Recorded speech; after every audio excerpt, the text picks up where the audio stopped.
கிறிஸ்துவுக்குள் பிரியமான அன்பு சகோதர சகோதரிகளை இந்த அருமையான நாளை காணும்படியாய் செய்த பிதாவாகிய தேவனுக்கு இயேசு கிறிஸ்துவின் மூலம் நன்றி செலுத்துவோம்.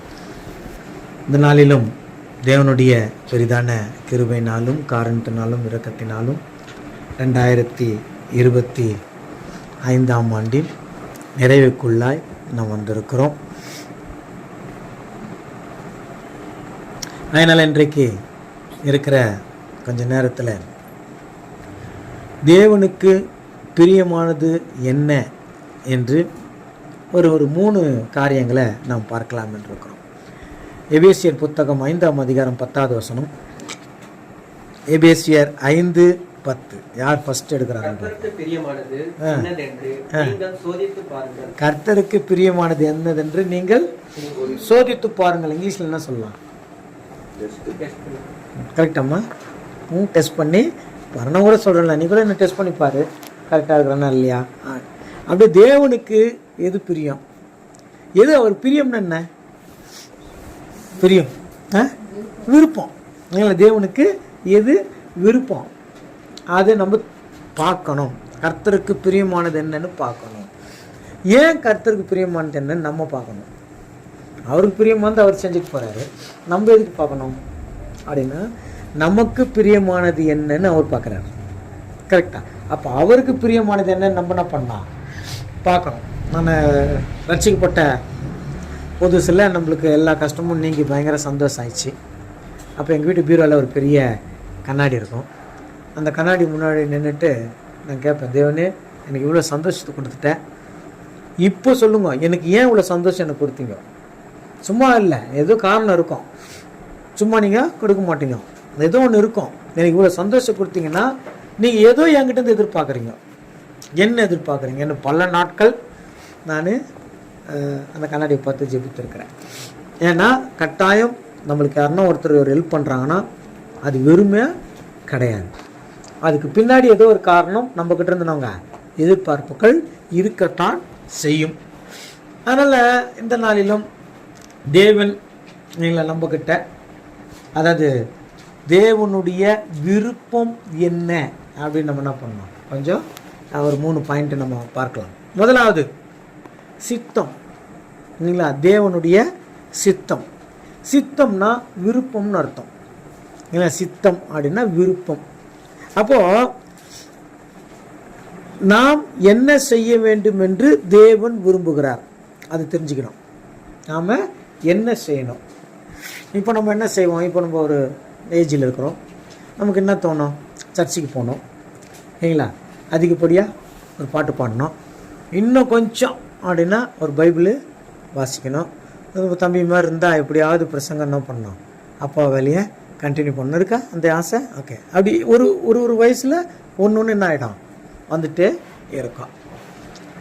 அதுதான் தேவனை குறித்து நம்முடைய எதிர்பார்ப்பு. நம்ம ஏதாவது தேவனுக்காக என்ன பண்ணணும், செய்யணும். நான் என்ன செய்ய வேண்டும் என்று தேவன் விரும்புகிறான்னு பார்க்கணும். நம்மளுக்கு ஆசை, இதை செய்யலாம் அதை செய்யலாம், இது நிறையா ஆசை. ஆனால் தேவன் என்ன விரும்புகிறார்?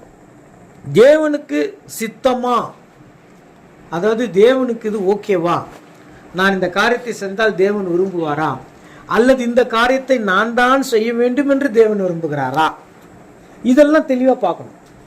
எந்த ஒரு தேவனுடைய வேலைகள் செய்கிறதுக்கு முன்னாடி. ஏன்னா அதுக்கு நிறைய பைபிளில் எக்ஸாம்பிள் இருக்குது. ஒரு ஊழியத்துக்காக அப்போஸ்தலர்கள் கிளம்புறாங்க. கிளம்பும் போது ஆசியாவில், பர்டிகுலராக ஆசியாவில் ஊழியம் பண்ணேன். ஆசியா எங்கே இருக்குது? நம்ம இருக்கிற இந்தியா தான் ஆசியாவின் ஒரு பகுதியில் தான் நம்ம இருக்கிறோம், இந்தியாவில். அப்போது அவங்க ஆசியாவுக்கு வராங்க. அது வராதபடிக்கு அவங்களுக்கு தடை வருது. அது எந்த ஊர் ஆசியான்னு சொல்கிறாங்கன்னு தெரியல. அப்புறம் தான் கண்டங்கள்லாம் பிரிஞ்சாங்க, ஏதோ ஒரு ஊருக்கு வராங்க. ஆனால் இந்த நம்ம இருக்கிற ஆசியா கண்டத்துக்கு தான் வராங்க. ட்ரை பண்ணுறாங்க, 3 முறை அவங்களால போக முடியல. ஏதோ ஒரு காரணம். அப்புறம் புரிஞ்சுக்கிட்டாங்க, ஓ தேவனுக்கு அங்கே போகிறது இப்போ சித்தம் இல்லை அப்படின்னு அங்கே போகிறதே ஸ்டாப் பண்ணிட்டாங்க. அப்போஸ்தலர் நடவடிக்கைகள் புஸ்தகத்தில் அது இருக்கும். ஆனால் அதுக்கப்புறம் ஆசியாவில் ஊழியம் பண்ணாங்கன்னு இருக்குது. ஆனால் இவங்க எதிர்பார்த்து போகும்போது தேவன் என்ன பண்ணல. அப்போ ஊழியம் தானே, செஞ்சா என்ன அப்படின்னு நம்ம நினைப்போம்.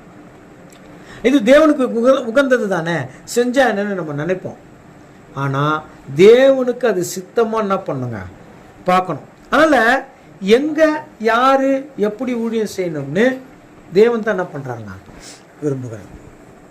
எங்கே யார் எப்படி ஊழியம் செய்யணும்னு எதிர்பார்க்குறவர் யார்த்தாங்க, அதாவது முடிவு பண்ணுறவர் யார்த்தாங்க தேவன் தான். நம்மக்கிட்ட ஒன்றுமே இல்லை சரிங்களா. நாம் ஒரு இடத்துக்கு ஊழியம் பண்ணணும் அப்படின்னு நம்ம நினச்சாலும் நடக்காது. ஒரு இடத்துல நம்ம வேண்டான்னு அவாய்ட் பண்ணாலும் அங்கேத்தான் தேவன் என்ன பண்ணுவார் வைப்பான். இன்றைக்கி நான் இங்கே வர வேண்டிய ஆளே இல்லை, இன்றைக்கி வர வேண்டியவர் வரல சரிங்களா. அப்போ தேவன் யாரை கொண்டு எங்கே என்ன பேசணும்னு முடிவு பண்ணுறாரோ அதை செஞ்சுவார். அது தேவன், இதுதான் தேவன் சித்தம்னு நம்ம புரிஞ்சுக்கணும். ஃபார் எக்ஸாம்பிள் பார்த்தோம்னா சீடர்கள் இருக்கிறாங்க இல்லைங்களா, பைபிளில் சீடர்கள்லாம் தெரியும். அந்த சீடர்களில் பழைய சீடர் யாரை சொல்லலாம்? இயேசு கிறிஸ்துவோட 12 சீடர்களில் பழசு ஓல்டு சீடர் இவர் தாங்க ஃபஸ்ட்லேருந்து இருக்கிறாரு அப்படின்னு யாரை சொல்லலாம்? ஏமா வாய் அத்தனை பண்ணி சீடர் ஓகே அப்படி சொல்லிக்கிட்டே வரலாம் ஒரு இடத்துல. இவங்க பழைய ஆள். புது ஆள்னு யாரை சொல்லலாம்? இவர் இப்போ வந்திருப்பா அப்படின்னு யாரை சொல்லலாம்? பவுல் இல்லைங்களா. இத்தனைக்கும் 12 சீடர்கள் இருக்கும்போது பவுல் இயேசு கிறிஸ்துக்கு விரோதமாக இருந்தவர் தான். ஆனால் பைபிளில் கிட்டத்தட்ட இல்லைங்களா 13 புஸ்தகங்கள் ப்ளஸ் 1 அது கொஞ்சம் டவுட்டு, கிட்டத்தட்ட 14 வச்சுக்கோம். 14 புஸ்தகங்கள் எழுதுவதற்கு பவுலை தன் தேவன் என்ன பண்ணார் பயன்படுத்தினார். அது மாத்திரம் இல்லை, புறஜாதிகளுக்கு சுவிசேஷத்தை அறிவிப்பதற்கு தேவன் பவுலை தான் பயன்படுத்தினார். ஏன்னா அவருடைய படிப்பு, அவருடைய பதவி, அந்த அவருடைய உயர்வு, அதெல்லாம் நிறைய விஷயங்கள் அவரை பற்றி சொல்கிறாங்க. ஒருவேளை அதுக்காகத்தான் தேவன் அவரை பயன்படுத்தினாரான்னு சொல்ல முடியாது. ஆனால் அவருடைய டேலண்ட்டை கரெக்டாக தேவன் என்ன பண்ணார் பயன்படுத்தினார். அப்போ யாரை எங்கே அனுப்பணும்னு அவர் தெரிஞ்சுதான் அப்போஸ்தலர் பவுலுடைய ஊழியம் ரொம்ப ஜாஸ்தி இருக்கும். இன்றைக்கி பைபிள் காலேஜில் அந்த ஊழியத்தை நிறைய பேசுவாங்க இல்லைங்களா. அதனால் யாரை எங்கே செலக்ட் பண்ணணும், எங்கே போகணும், என்ன பண்ணணும்னு தேவன் தான் என்ன பண்ணுறாரு முடிவு பண்ணுறாரு. அப்போது முதலாவது நம்ம தெரிஞ்சுக்கணும் தேவனுடைய சித்தம் என்ன, அவர் எதை விரும்புகிறாரு. அதை தான் நம்ம ஏற்கனவே வாசித்தோம். எபேசியர் 5:10 மட்டும் வாசிக்கலாம். கர்த்தருக்கு பிரியமானது என்னதென்று நீங்கள் சோதித்து பாருங்கள். அவருடைய சித்தம். இயேசு கிறிஸ்து இல்லைங்களா, அவர் இந்த பூமிக்கு பிதாவாகிய தேவன் அனுப்புனார். எதுக்காக அனுப்பிச்சார் தெரியுமா? சொல்லுப்பில்ல இல்லையா? எபிரேயர் 12ஆம் அதிகாரம் 2வது வசனம் படிச்சுங்க. எபிரேயர் 12:2. அவர் தமக்கு முன் வைத்திருந்த சந்தோஷத்தின் பொருட்டு அவமானத்தை எண்ணாமல் சிலுவையை சகித்து போதுங்க. அப்ப இயேசு கிறிஸ்து இந்த பூமிக்கு வந்தது மக்களை மீட்கிறதுக்கு தான். ஆனா அவருக்கு நடந்தது பெரிய அவமானம். அந்த அவமானம் அவருக்கு நடக்கும்னு தெரிஞ்சுதான் அவர் என்ன பண்ணாரு வந்தார். கிளியரா தெரியும் அதுக்கு தான் வந்தார். அதை பண்ணாதான் மீட்பு செகண்டரி தான். அவர் அவமானப்படணும், அவர் சிலுவை ரத்தம் சிந்தணும், பாடு அனுபவிக்கணும், இதெல்லாத்தை விட முதல்ல மன ரீதியான ஒரு பாதிப்பு அவருக்கு இருந்தது. அவமானப்படணும். அவமானப்படுறதுக்காகத்தான் அவர் வந்தார். அவமானப்படுத்தானே வந்தார். கரெக்டான பிள்ளை ஓகே.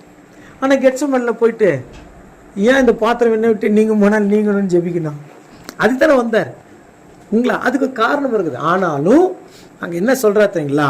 லூக்கா 22:42, லூக்கா 22:42. பிதாவே, உமக்கு சித்தமானால் இந்த பாத்திரம் என்னை விட்டு நீங்கும்படி செய்யும். பாத்தீங்களா? இப்போ என்ன கேக்குறாரு? உமக்கு சித்தமானால் இவர் வெளியே போயிடலாம். எனக்கு ஐயோ என்ன ரொம்ப மோசமாகுது, அதாவது மன ரீதியான பாடுகள் இருக்குது, இன்னும் கொஞ்ச நேரத்தில் சரீர ரீதியான பாடுகள், அப்படி நான் முடியாது போன்னு சொல்லிடலாம். ஆனா என்ன சொல்ற பாருங்க, உமக்கு சித்தமானால் அப்படின்னார். அப்போ தேவன் அந்த ஜெபத்தை கேட்டாரா? கேட்கல. இயேசு கிறிஸ்துவோட ஜெபமே என்ன இருக்குது? தேவனு கேட்காம இருக்கிறார் இல்லைங்களா? கேட்கல. அப்போ இயேசு கிறிஸ்துவே தேவனுக்கு சித்தமானால் அப்படின்றார். அப்போ ஒவ்வொரு காரியத்திலையும் நம்ம ஒரு விஷயத்தை கற்றுக்கணும்.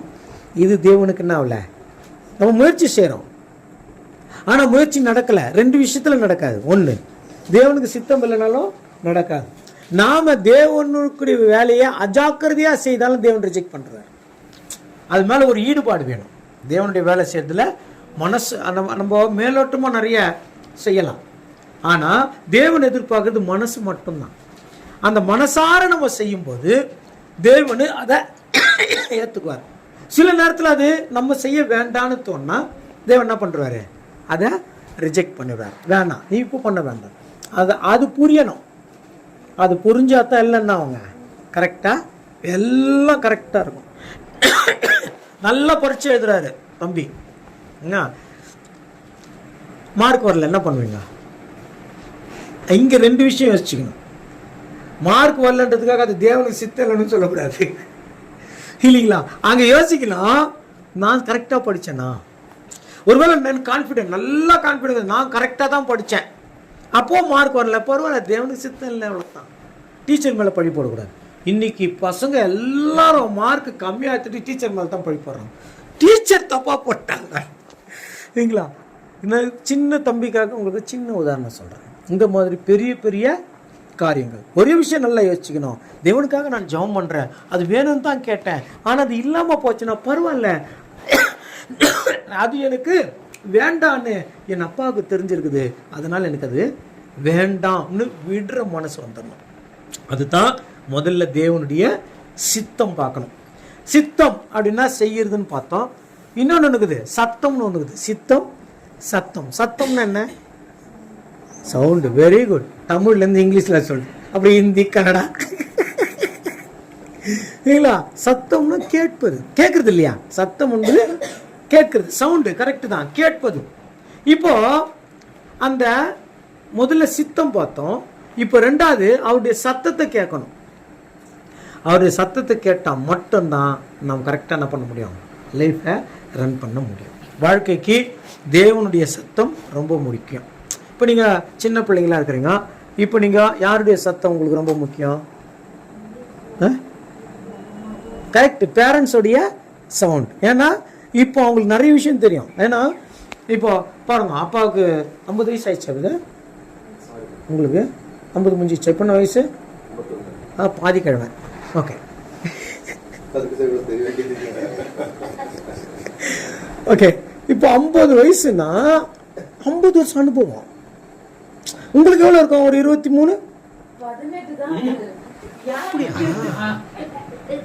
ஓகே, நான் இவரை வச்சு கணக்கு போட்டேன். இவருக்கு இப்போ 23 நினைக்கிறேன்ல, 22, 23. ஓகே, 18 வயசு தான். இப்போ இந்த அனுபவத்துக்கு அந்த அனுபவம் ரொம்ப ஹை, இல்லையா? அப்போ அந்த அனுபவத்தில் பெற்றவங்க பேசுவாங்க, இது இப்படி செய்யாத அப்படின்வாங்க.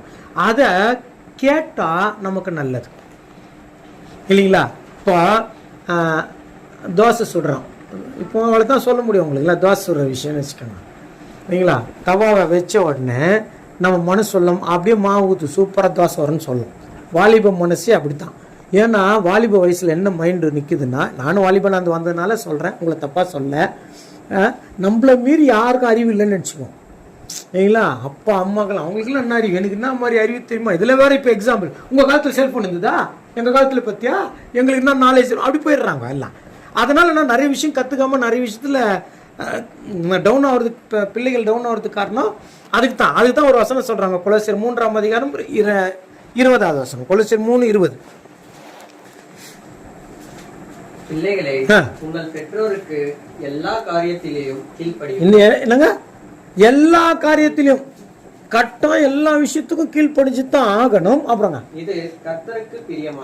இது கர்த்தருக்கு இஷ்டம். யாருக்கு? ஃபர்ஸ்ட் பெற்றவங்களுக்கு கீழ்ப்படினோம், அப்புறம் தான் தேவனுக்கு, இல்லைங்களா? அதுதான் தேவனே சொல்றாரு.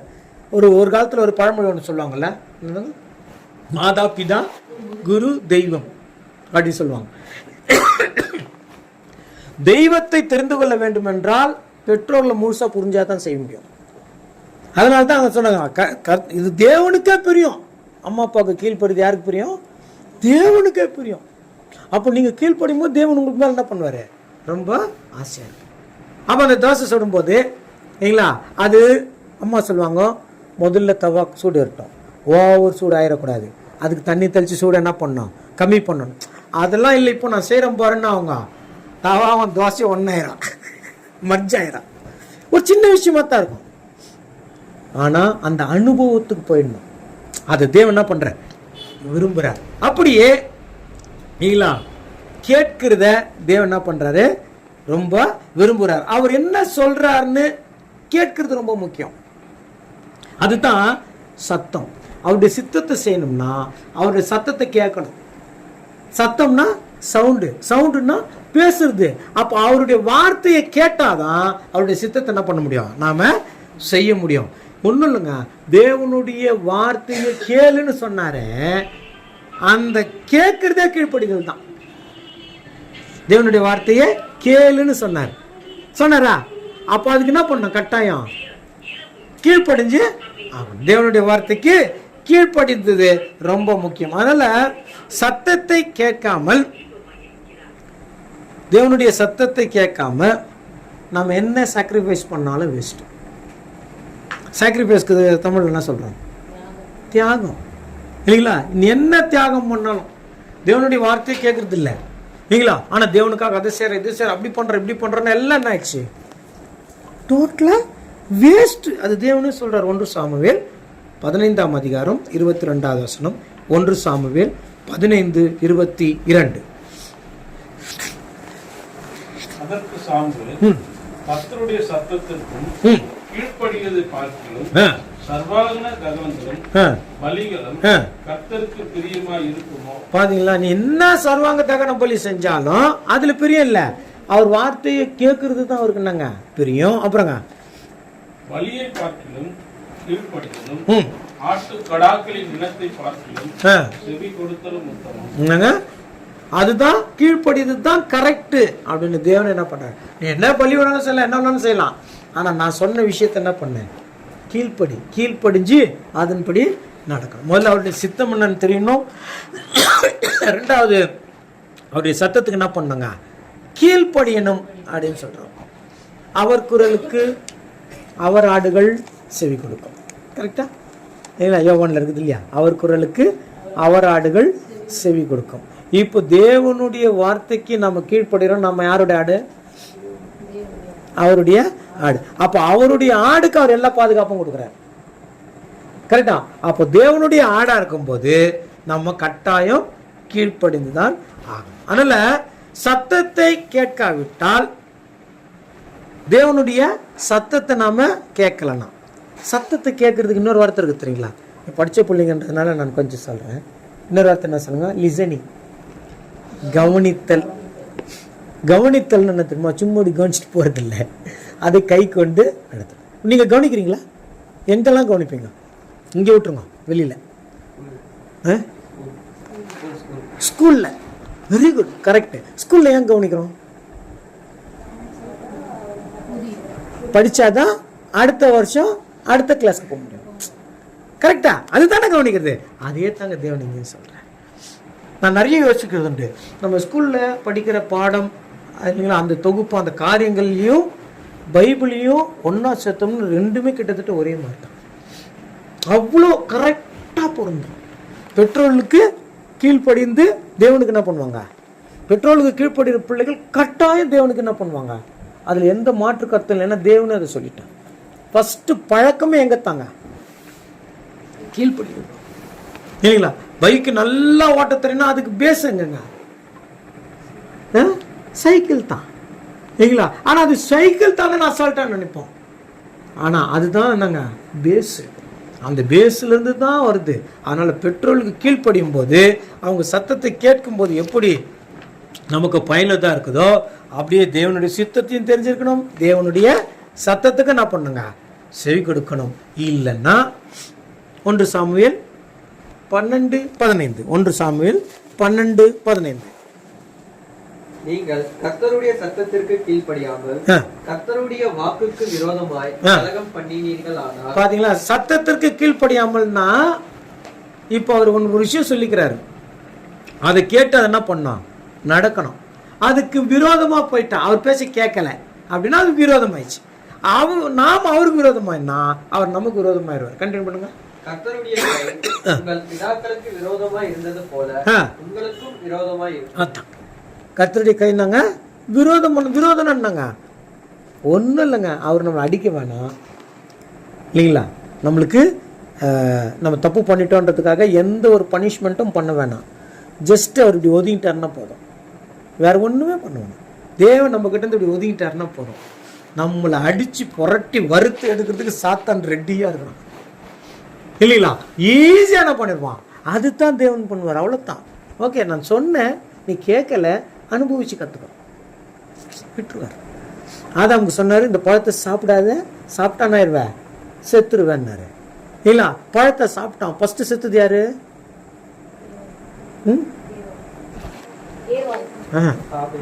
ஆபேல். அதானே முதல் முறை தானே.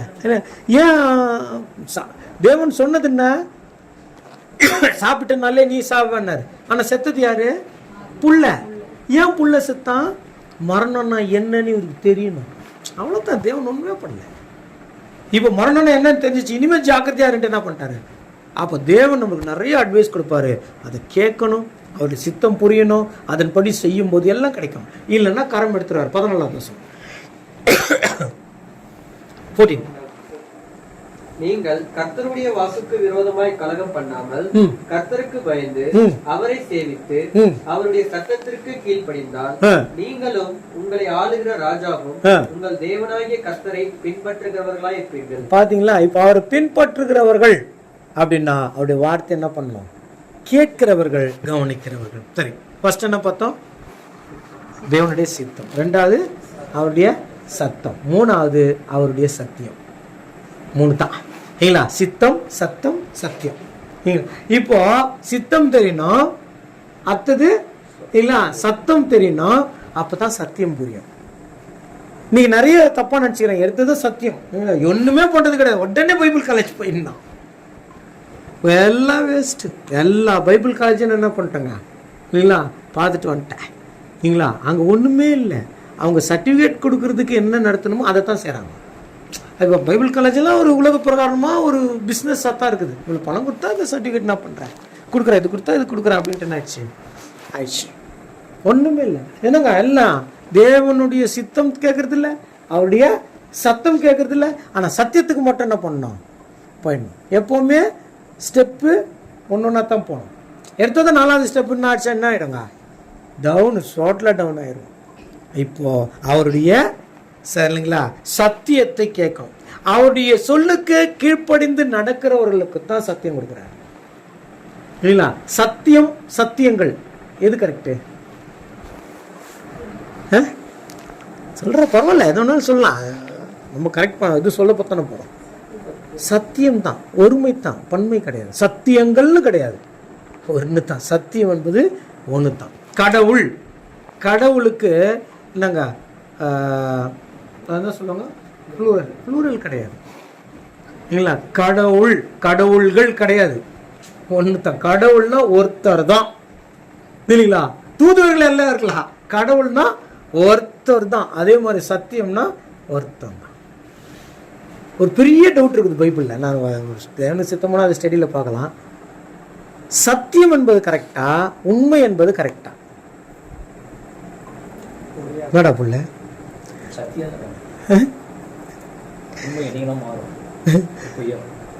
ஆக்சுவலி நம்ம பைபிளில் சத்தியம்னு இருக்குது, உண்மைன்னு இருக்குது. ஆனால் நீங்கள் இங்கிலீஷ் பைபிளில் பார்த்தீங்கன்னா ட்ரூத்துன்னு தான் இருக்கும். ஓகேவா? ஒன்றும் இல்லைங்க, சிம்பிளுங்க. உண்மை என்பது தமிழ் சொல், சத்தியம் என்பது வடமொழி சொல். அவள் தான் சத்தியா இல்லைங்களா, வடமொழி சொல்ல சத்தியம், சத்தியம் அப்படின்ற வார்த்தை. நம்ம பைபிள் தமிழ், வடச்சொல், வடமொழி சொல், சமஸ்கிருதம் 3 லாங்குவேஜில் இருக்கிற பைபிள். அதனால தான் இது படிக்கும் போதே ஒரு மாதிரி இருக்கும் இல்லையா. அப்போ இது 4 லாங்குவேஜ், 4 மிக்ஸ் ஆனதுனால இங்கே சத்தியம்னு சில இடத்துல போட்டுக்கிறாங்க, உண்மைன்னு சில இடத்துல போட்டுக்கிறாங்க. ஏன்னா பைபிள் டிரான்ஸ்லேஷன் பண்ணும்போது இந்த தமிழ்நாட்டில் எல்லா மொழி பேசுகிறவங்களும் இருந்தாங்க. ஒரு அது தென்னிந்தியா அப்படின்னு அப்படியே வரும், அது இருந்தது அந்த காலத்தில். ஆனால் வேறு ஒன்றும் இல்லை, சத்தியம் உண்மை ரெண்டும் ஒன்று தான். சத்தியம்ன்றது வடமொழி சொல், வடச்சொல், வடமொழி சொல் 2 இருக்குது, படிச்சிருப்பீங்க நீங்கள். வடமொழி சொல், உண்மை என்பது தமிழ் சொல், அவ்வளோதான். இதை நீங்கள் எப்படி கண்டுபிடிக்கலாம்னா திருவிவிலியன் லேட்டஸ்ட்டு அது 100% தமிழ் பண்ணிட்டாங்க. அதில் வடச்சொல், வடமொழிச்சொல், சமஸ்கிருதம் எல்லாத்தையும் எடுத்துட்டாங்க. ஒன்லி தமிழ் தான். அதில் பார்த்தீங்கன்னா இந்த தமிழ் வார்த்தைகள்லாம் கொஞ்சம் புரிகிற மாதிரி இருக்கும். இப்போ இந்த உண்மை, இப்போ உண்மைகள்னு கிடையாது, உண்மை, அந்த உண்மை கர்த்தராக இயேசு கிறிஸ்து ஒருத்தர் தான். உலகத்துக்கே உண்மை இயேசு கிறிஸ்து ஒருத்தர் தான். அதனால் அவருடைய சித்தத்தையும் அவருடைய சத்தத்தையும் புரிந்து கொள்ளும் போது தேவன் அவருடைய சத்தியத்தை என்ன பண்ணுறாருங்க, கொடுக்குறாங்க.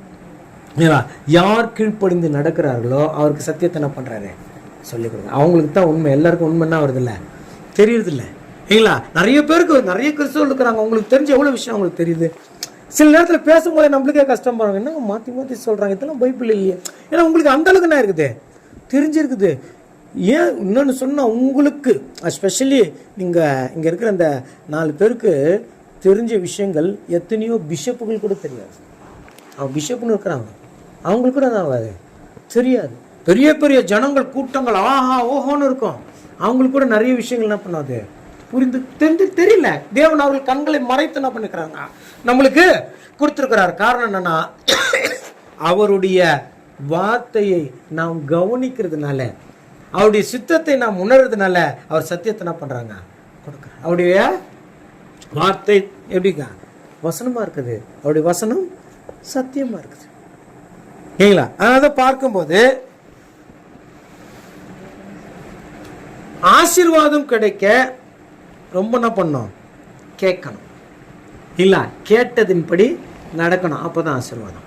அதுதான் சத்தியம்.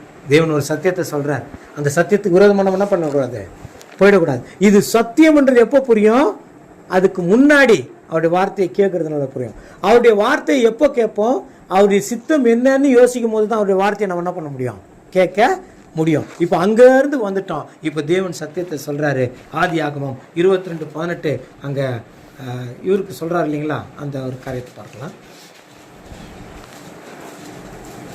நீ என் சொல்லுக்கு கீழ்ப்படிந்தபடினால் உன் சந்ததிக்குள் பூமியில் உள்ள சகல ஜாதிகளும் ஆசீர்வதிக்கப்படும் என்று என் பேரில் ஆணையிட்டேன் என்று கர்த்தர் சொன்னாங்க. ஆபிரகாம் சொல்லும் போது, நீ என்னுடைய சொல்லுக்கு, அப்ப என் வார்த்தையின்படி நீ கேட்டு நடந்ததுனால, அது உபாகமம் 11:26 பாருங்களேன். இதோ இன்று நான் உனக்கு முன்பாக ஆசீர்வாதத்தையும் சாபத்தையும் வைக்கிறேன். வாசிங்க 11:26, 26-27. இன்று நான் உனக்கு கற்பிக்கின்ற உங்கள் தேவனாகிய கர்த்தரின் கற்பனைகளுக்கு கீழ்ப்படிந்தீர்களானால் ஆசீர்வாதம். நீங்கள் தேவனாகிய கர்த்தரின் கற்பனைகளுக்கு கீழ்ப்படியாமல் இன்று நான் உங்களுக்கு விதிக்கிற வழியை விட்டு விலகி நீங்கள் அறியாத வேற தேவர்களை பின்பற்றுவீர்களானால் போதுங்க. இல்ல, நான் இன்னைக்கு சொல்ற விஷயத்தை கை கொண்டீங்கன்னா கேட்டால், இதான் சத்தியம். கேட்கிறேன், கேட்டால் எனக்கு ஆசீர்வாதம், இது சத்தியம். அப்போ இது என்ன பண்றோம், கேட்கறோம். அப்ப இதன்படித்தான் நடக்கணும். என்ன பண்ணோம், முடிவு பண்ணோம். ஒரு வசனம் சொல்றாங்க, 1 பேதுரு 1:22 வாசிக்கலாமே. 1 பேதுரு 1:22. ஆகையால் நீங்கள் மாயமற்ற சகோதர சிநேகம் உள்ளவர்கள் ஆகும்படி ஆவியிலே சத்தியத்துக்கு கீழ்ப்படிந்தா எது இருக்காதுங்க, அன்பு உண்மையா இருக்கும். நீங்களா வாசிக்கலாம். உங்கள் ஆத்துமாக்களை சுத்தமாக்கி கொண்டவர்களாய் இருக்கிறபடியால் சுத்த இருதயத்தோட ஒருவரோடு ஊக்கமாய் அன்பு கூறுங்கள். சுத்த இருதயத்தோட, அப்போ தேவனுடைய கற்பனைகளின்படி நாம் நடந்தோம்னா சுத்த இருதயம் உள்ளவர்களா இருக்கும். அதான் தீத்து 1:16. தீத்து 1:16. விசுவாசத்திலே ஆரோக்கியம் உள்ளவர்களாய். தீத்து 1:16. அவர்கள் தேவனை அறிந்திருக்கிறோம் என்று அறிக்கை பண்ணுகிறார்கள், கிரியைகளினாலோ அவரை மறுதலிக்கிறீர்கள். நாங்க தேவனை அறிந்திருக்கிறோம் அப்படின்னு என்ன அர்த்தங்க, அவருடைய சித்தம் எனக்கு தெரியும், அவருடைய சத்தத்தை நான் கேட்டிருக்கிறேன், எனக்கு சத்தியமோ தெரியும். 3 வந்துருச்சு. தேவனை அறிந்திருக்கிறோம், இது 3 தான். அதுக்கு என்ன சொல்றாங்க, மறுபடியும் வாசிக்கலாங்க. அவர்கள் தேவனை அறிந்திருக்கிறோம் என்று அறிக்கை பண்ணுகிறார்கள், கிரியைகளினாலோ என்னமோ கேட்டாங்களே, கேட்ட மாதிரி செய்யல, அப்ப வேஸ்ட் எல்லாம் லைஃப். நம்ம எதுக்காக நம்ம தேவனை துதிக்கிறோமோ, எதுக்காக ஆராதனை பண்ணுறோமோ, அந்த காரியங்கள் டோட்டலாக என்ன ஆகிடும்? வேஸ்ட் ஆகிடும். ஏன்? தேவனை எல்லா விஷயம் செஞ்சாச்சு, ஆனால் அந்த கிரியை என்ன பண்ணோம்? செய்யணும் இல்லையா? அம்மா நீ சொல்கிறத நான் கேட்குறேம்மா. அம்மாவுக்கு எப்படி இருக்கு? இப்போ செம்ம சந்தோஷம். அப்பா நீ சொல்கிறத நான் என்ன பண்ணுறேன்? செய்கிறேன்ப்பா. அப்பாவுக்கு எப்படி இருக்கும்? செம்ம சந்தோஷம். ஆனால் செய்கிறதில்ல. இது எப்படி இருக்கும்? ஒரு பைபிளில் ஒரு காரியம் சொல்லுவாங்க சரிங்களா? ஒரு மகக்கிட்ட போய் 2 பேரில் ஒருத்தர்கிட்ட, அம்மா இதோ செய்கிறியா? செய்கிறப்பான்றது இல்லை, யூஸே இல்லை. அப்போ இவ்வளோ பவியம் பண்ணி, அவ்வளோ அன்பு எல்லாம் பண்ணி தேவன் சொன்ன வார்த்தையை செய்யலைன்னா அது என்ன இல்லை? அதான் கிரியைன்னு பேர். கிரியை ஒர்க்கு செய்யணும். அது எப்போ செய்யாமல் விடுறோமோ அப்போ என்ன ஆகிடும்? நாம் கேட்டு சித்தத்தை தெரிஞ்சும் கேட்டும் சத்தியத்தை உணர்ந்தும் பிரயோஜனம் இல்லாமல் போயிடும். இல்லைங்களா? எல்லா டைம் என்னங்க வேஸ்ட். நாம் இப்போ ஓடுற ஓட்டம், நம்ம சிஸ்டர் ஜபிக்கும் போது கூட சொன்னாங்க இல்லையா, இது எப்படி இருக்குது? ரொம்ப கடைசி காலம். நம்மளுக்கு ஒரு பாதுகாப்பு வேணும். இனி வருகிற காலங்கள் ரொம்ப டைட்டாக இருக்கும். இப்போது வடநாடுகளில் சர்ச்சில் போந்து கிறிஸ்மஸ் ஃபங்க்ஷன்லாம் அடித்து வச்சுருக்குறாங்க. அது இங்கே வர்றதுக்கு எவ்வளோ நேரம் ஆகும்? இல்லைங்களா? இப்போது நெக்ஸ்ட்டு ஒரு அரசாங்கம் மாறிடுச்சுன்னா அந்த அரசாங்க ரவுடிகள் என்ன பண்ணுவாங்க? அரசாங்கத்தை கூட சேர்ந்து இன்னைக்கு கிறிஸ்தவர்களுக்கோ மற்ற அவங்களுக்கு பிடிக்காத மதம் எது இருக்குதோ அவங்களுக்கு விரோதமாக என்ன பண்ணுவாங்க? செயல்படும் போது அரசாங்கம் வேடிக்கை தான் பார்க்கும். அதுதான் கடினமான காலம். இந்த கடினமான காலத்தில் நாம் காப்பாற்றப்படணும்னா இல்லைங்களா, அவருடைய சித்தம், அவருடைய சத்தம், அவருடைய சத்தியம் நமக்குள்ள ஸ்ட்ராங்காக இருக்கணும். அந்த ஸ்ட்ராங்காக இருக்கிறத விட அதை செயல்படணும். செயல்படலன்னு இல்லைங்க ஒரு யூஸும் இல்லை. இல்லைங்களா? நல்லா படிக்கிறோம் இல்லைங்களா? ஒருத்தர் இப்போது பேசிக் படிக்கிறீங்க, அடுத்தது ஏதோ ஒரு வேலைக்கோ ஒரு காரியத்துக்கு என்ன பண்ணுறங்க? படிக்கிறதுக்கு பாருங்கள், படிக்கிறதுக்கு என்ன பண்ணுறீங்க?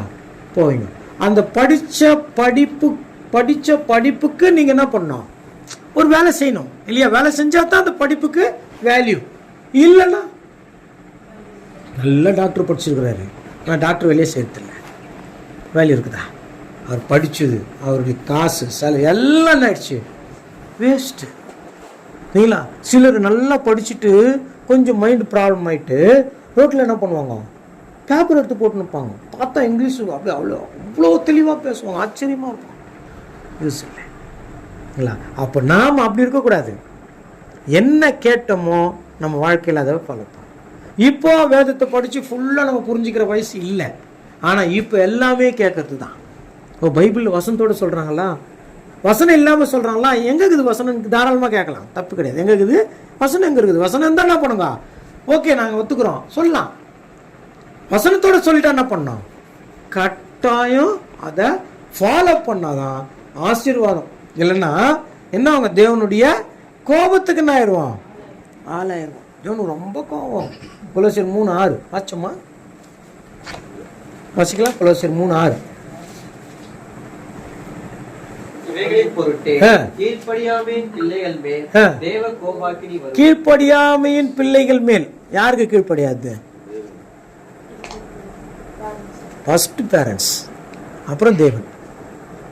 ஏன்னா முன்னிலே சொல்லிட்டாரு, பேரண்ட்ஸுக்கு கீழ்ப்படுறது தான் எனக்கு பிரியன்ட்டாரு. அப்போ அங்கே ஃபர்ஸ்ட் என்ன ஆயிடுச்சு? ஒரு காரியம் வந்துருச்சு. அதுக்கப்புறம் அப்படி செஞ்சோம்னா அது தேவனுக்கு கீழ்ப்படிஞ்ச மாதிரி. சரிங்களா? அவ கீழ்ப்படியாத பிள்ளைகள் கோபம் ரொம்ப வந்துடும். எபேசியர் 5:6. இப்படிப்பட்டவர்களின் நிமித்தமாக கீழ்ப்படியாமையின் பிள்ளைகள் மேல் தேவ கோபாக்கினி வருவதால் ஒருவனும் உங்களை வீண் வார்த்தைகளினாலே மோசம் போக்காதபடிக்கு எச்சரிக்கையா இருங்கள். வாசிக்கலாம் மறுபடியும். இப்படிப்பட்டவர்களின் நிமித்தமாக கீழ்ப்படியாமையின் பிள்ளைகள் மேல் தேவ கோபாக்கினி வருவதால். கீழ்ப்படியாமல் பிள்ளைகள் மேல் என்ன வரும்? தேவனுடைய கோபாக்கினி வரும். ஆனால தேவன் வார்த்தை காதுக்கு ஒன்ஸ் போயிடுச்சுன்னா கேட்டுத்தான் ஆகணும். கரெக்டா? தேவனுடைய வார்த்தை காதில் ஒன்ஸ் போயிடுச்சுன்னா கட்டாயம் கீழ்ப்படிஞ்சு தான் ஆகணும், இல்லை கணக்கு ஒப்பி வைக்கணும். அப்போ இப்போ என்ன பண்ணலாம்? வார்த்தை காதுக்குள்ளே போகாமல் என்னென்ன பண்ண முடியுமோ அவ்வளோ பிளானும் பண்ணி நிறைய பேர் அப்படி தானே. சர்ச்சைக்கு ஒழுங்காக வர்றதில்ல, பைபிள் வாசிக்கிறது இல்லை, ஜெபம் பண்ணுறது இல்லை, கிறிஸ்தவர்கள் தான். ஏன் அந்த வார்த்தை உள்ளன்னாங்க போனான். அதில் ஒரு விஷயம் இருக்குது, தேவனுடைய சித்தம் இன்னதென்று தெரியாமல் செஞ்சால் கொஞ்சம் அடி, தெரிஞ்சு செஞ்சால் அநேக அடி. அப்போது மொத்தத்தில் அடிக்குது, வாங்கி வாட்டியது இருக்கும். அப்போ இப்போவே என்ன பண்ணாங்க, கொஞ்சம் கொஞ்சமாக முடியல, சில விஷயங்கள் செய்ய முடியல. இப்போ தேவனுடைய வார்த்தையின்படி செய்ய முடியலங்களா? ஒரு சின்ன உதாரணம். ஃபர்ஸ்ட் ஆஃப் ஆல் அம்மா அப்பா ஒரு விஷயம் சொல்கிறாங்க, அதை ஃபாலோ பண்ண முடியல, ஏதோ ஒரு மிஸ்ஸு பண்ணுறோம்.